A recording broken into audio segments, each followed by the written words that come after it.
তাদের প্রাইভেট কিছু প্রাইভেসি কি বলে ডিসক্লোজ করে। অলমোস্ট 16 ইয়ার্স আমাকে বুলি করা হয়, এটা আপনাদের একটা পৈশাচিক আনন্দ হয়। I totally understand. যেই পার্সেন্টটুকু বুলি আপনি আমাকে করে বাকি 50% যদি ক্রিমিনালকে করতেন, তাহলে পৃথিবীতে তন্ময়ের জন্ম হতো না। হ্যাঁ, তন্ময়ের মা বলবে আমার আমার বাচ্চা এরকম না, এর থেকে একটু খাবে, এর থেকে একটু মানে। আমি এখন কিছু জ্বালাময়ী সত্যি কথা বলবো। হাই, আমি অনেকদিন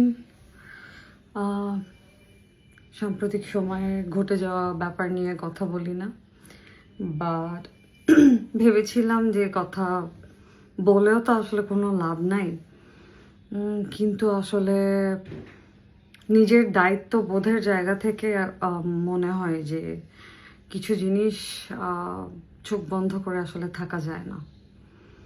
শোনেন, আপনাদেরকে একটা কথা বলি। আপনারা আপনাদের নিজের যোগ্যতা, নিজের স্থান, নিজের সৌন্দর্য, নিজের কোয়ালিফিকেশন, এই সব কিছুর প্রতি আসলে আপনাদের ইনসিকিউরিটি থাকার জন্যই তো আসলে আপনারা মানুষকে মুখ করেন। এটা আমার কথা না, এটা হিউম্যান সাইকোলজি। এগুলো সাইকিয়াট্রিস্টরা এগুলো পড়াশোনা করে বের করেছেন, এগুলো আমার একদম কথা না।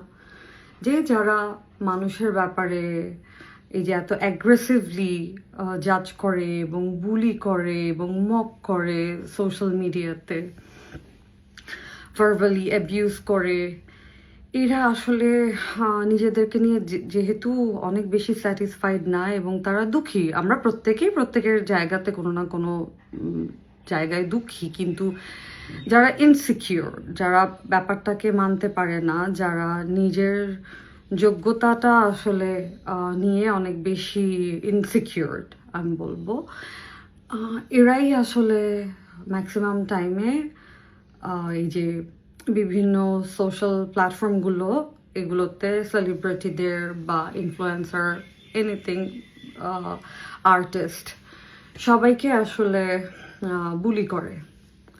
তো আমার বুলি তো আসলে ইটস বিন অলমোস্ট 16 ইয়ার্স আমাকে বুলি করা হয়। আমার কথা হচ্ছে, আপনারা আপনাদের জায়গা থেকে আমাকে বুলি করে মজা পান, এটা আপনাদের একটা পৈশাচিক আনন্দ হয়। I totally understand.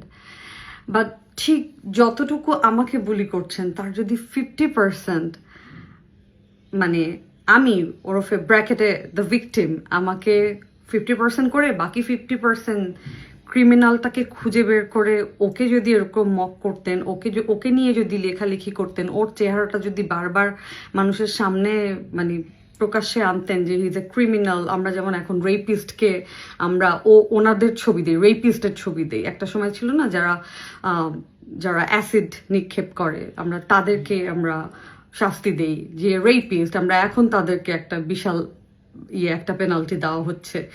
ঠিক তেমনি যারা এই যে এইরকম মানে আরেকটা মানুষের ক্ষতি করে তাদের কনসেন্ট ছাড়া, যে তাদের প্রাইভেট কিছু প্রাইভেসি কি বলে ডিসক্লোজ করে এবং সেটা একটা গুরুতর ক্রাইম, এবং সেই মানুষগুলোকে আপনারা যে বুলি না করে আপনারা যে ভিকটিমকে বুলি করছেন day by day, I understand.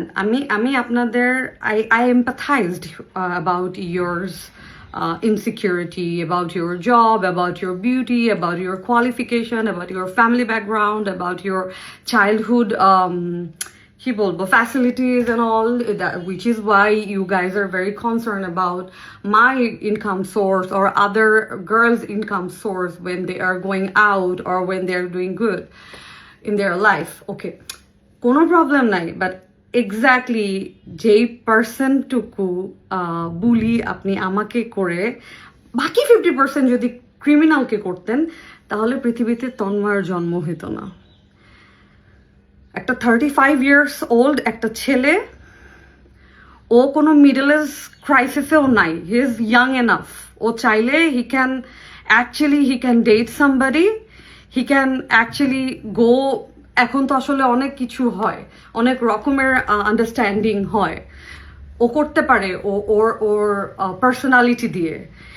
এই যে পারভার্সন ওর মধ্যে জন্ম হয়েছে জাস্ট বিকজ আমরা এক্স্যাক্টলি দেখিয়ে দিতে পারছি না which one is crime and কোনটাকে নিয়ে আসলে আমাদের কথা বলা উচিত, কাকে আমাদের বুলি করা উচিত, কাকে আমাদের মানে কার লাইফ আসলে আমাদের নিয়ে কথা বলা উচিত। সমাজে ক্রিমিনাল নিয়ে কথা বলা উচিত, ভিকটিম নিয়ে না। দে আর already their life is in trouble, their life in miserable situation. But আপনারা ঠিক যেই পার্সন একটা ভিকটিমকে বুলি করেন ওই পার্সনটার হাফও যদি ক্রিমিনালটাকে বুলি করতেন তাহলে এই তন্ময়দের জন্ম হতো না। আমরা ছোট একটা দেশ, যদিও আমাদের থেকে অনেক বেশি ওয়েল ম্যানার্ড, তারা অনেক বেশি মানে বাই হার্ট, হ্যাঁ, কেউ মানে ইয়ের ধান্দায় থাকে না যে এর থেকে একটু খাবে, এর থেকে একটু মানে এই চালাক চতুর একদম না, একদমই কাছে একটা দেশ, 1 ঘন্টাও লাগে না যাইতে, এত বেশি ডিসিপ্লিন তাদের লাইফ। আমরা এরকম একটা ছোট দেশ, আমি লাইফে যখন প্রথমে এই দেশে গেছি আমি বলছি ও মাই গড, এর থেকে তো আমার দেশ অনেক বড়। আসলেই তো বড়, আসলেই তো আমাদের দেশ অনেক সুন্দর। But just because of us, for you people, some of you people, যাদের জন্য আমরা যে কোনো দেশকে রিপ্রেজেন্ট করতে যাচ্ছি এই সমস্ত পারভার্সন দিয়ে। অ্যান্ড আই এম শিওর এই তন্ময় যখন বাংলাদেশে ঢুকবে তন্ময়ের কিচ্ছু যাবে আসবে না, তন্ময়ের বিয়ে হবে, তন্ময়ের বউ থাকলে তন্ময়ের বউ ওর জন্য ফাইট করবে, হ্যাঁ, তন্ময়ের মা বলবে আমার বাচ্চা এরকম না, দিস অ্যান্ড দ্যাট। এই প্রচলনটা এত বেশি কমন।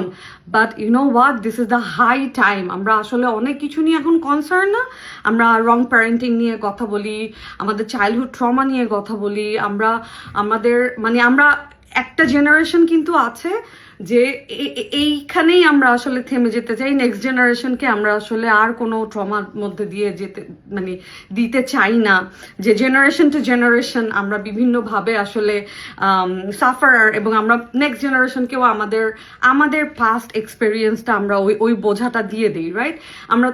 আমরা এই জেনারেশনটা কিন্তু অনেক বেশি কনসিয়াস, আমরা বলি যে না, আমরা আমাদের নেক্সট জেনারেশনকে আর কোনো ট্রমা দিব না, যাতে করে ওদের চাইল্ডহুডটা সুন্দর থাকে, ওদের চাইল্ডহুডটা যেন মিজারেবল না হয়। বাট এই তন্ময়দের জন্ম শুধুমাত্র হয়েছে যখন আমরা একটা ক্রিমিনালকে আমরা মানে ওভারলুক করে, যখন একটা ভিকটিমকে আমরা প্রতিনিয়ত আমরা আসলে ভার্বালি এতটা বেশি অ্যাবিউজ করছি এবং তাদেরকে মেরে ফেলার প্রতিদিন চেষ্টা করছি এবং তাদের লাইফটাকে একদম হেল করে দিচ্ছি। I understand আপনারা করেন, সেটা নিয়ে আমার কোনো প্রবলেম নাই। বাট 50% কমিয়ে যদি ওই 50%টা একটা ক্রিমিনালকে নিয়ে যদি আপনারা কথা বলেন, একটা ক্রিমিনালকে শেম করেন, একটা ক্রিমিনালকে নিয়ে আসলে আপনারা জেগে ওঠেন, কথা বলেন, তখন এই তন্ময়দের জন্ম হয় না, যারা আরেকটা দেশে গিয়ে রিপ্রেজেন্ট করে how perverted you guys are. Thank you very much.